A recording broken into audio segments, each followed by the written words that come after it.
Alex, can you hear me? Yeah. Okay. So when you have a scenario, who would you contact starting today? Sydney. Okay, good. Who would you contact for the income review for today? Vivian. Hannah. Okay, for thank you. my processor would be Hannah, but for complex, with like complex income would be Vivian. And Okay, I have a great. question about that for like Yeah. non-taxable income.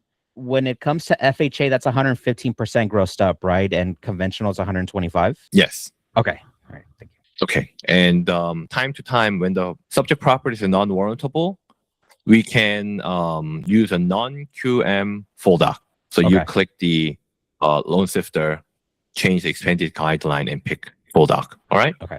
Got it. And Freddie, when your files are stuck in the middle of nowhere, who would you contact and what would you ask? Let's say you submitted a file. It's been 2 weeks. What would you do? I will reach out to Brenda. Okay. And Brenda will review the comment section first before she dives in the file so that she finds out who the responsibility is falling onto. 99% of the times, it will be on processors because they will be trained separately on top of this Tuesday's meeting. But if the additional conditions, additional follow-ups were not made by the processing team, then we'll supply additional help. Okay? I know this is a little bit, some may say this is very different than how we were doing training. Some may say this was helpful or beneficial because it is answering most of the workflow. I'm sorry for all of you that I didn't do this sooner. And this workflow that we create today can be changed, can be revised anytime. We are doing this to increase efficiency.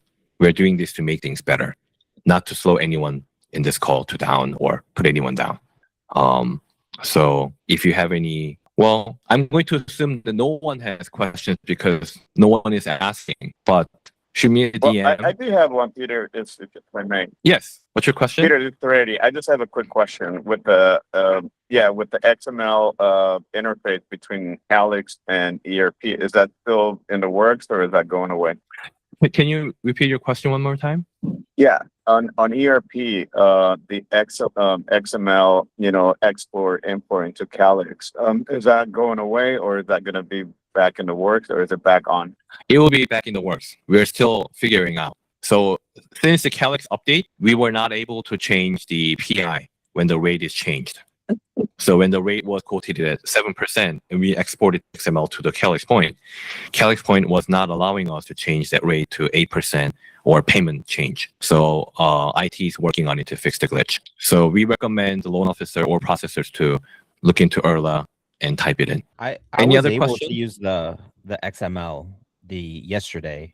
The only thing it does not update the rates and stuff like that, but it uploads all the information, like the borrower's information, everything like that. Yes. So the XML file that we use right now is a flawed version. So about 3 of the 10 times we find the glitch. That's where the problem comes. Loan officer is ready to submit the file, but he was not able to deliver the correct PITIA because the Calyx Point was not calculating the right PI. You were quoting a rate at $6,000, but payment is based on $700,000. So PI calculation. So that's why we don't recommend you to use it for this time being. Any other questions? Okay, next topic Peter, is about the realtors. Yes? one last question on that same XML file export. So even though Alex saying that it has worked for him, what you're saying is you might be importing a corrupted file into Calyx, so don't use it right now. Correct. If the file is running successfully, that's a good news. However, the glitch is not completely fixed yet. So yes, I don't recommend to use it at this time. Any other questions? Okay. If not, then let's move on to next topic. Any realtors originating the loans with Giving Tree? Specific situations may apply.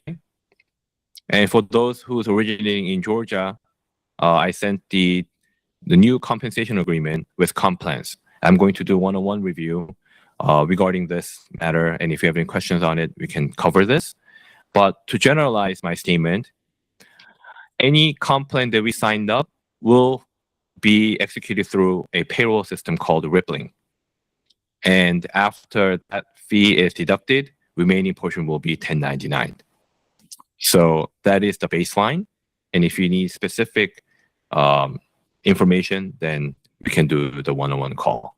And second, if you are the buyer agent and originating at the same time, we need the affiliated agreement signed by one of us so that we don't have to go over any compliance matters. And if you have any questions on that part as well, reach out to me directly and we'll do one-on-one consultation. Okay, that's it for me today. Thanks for hopping on. Have a fantastic week, and I'll roll out the new information with loan processor, loan officer assignment today. Thank you. Have a good day. Bye. Thank you very much. Bye-bye.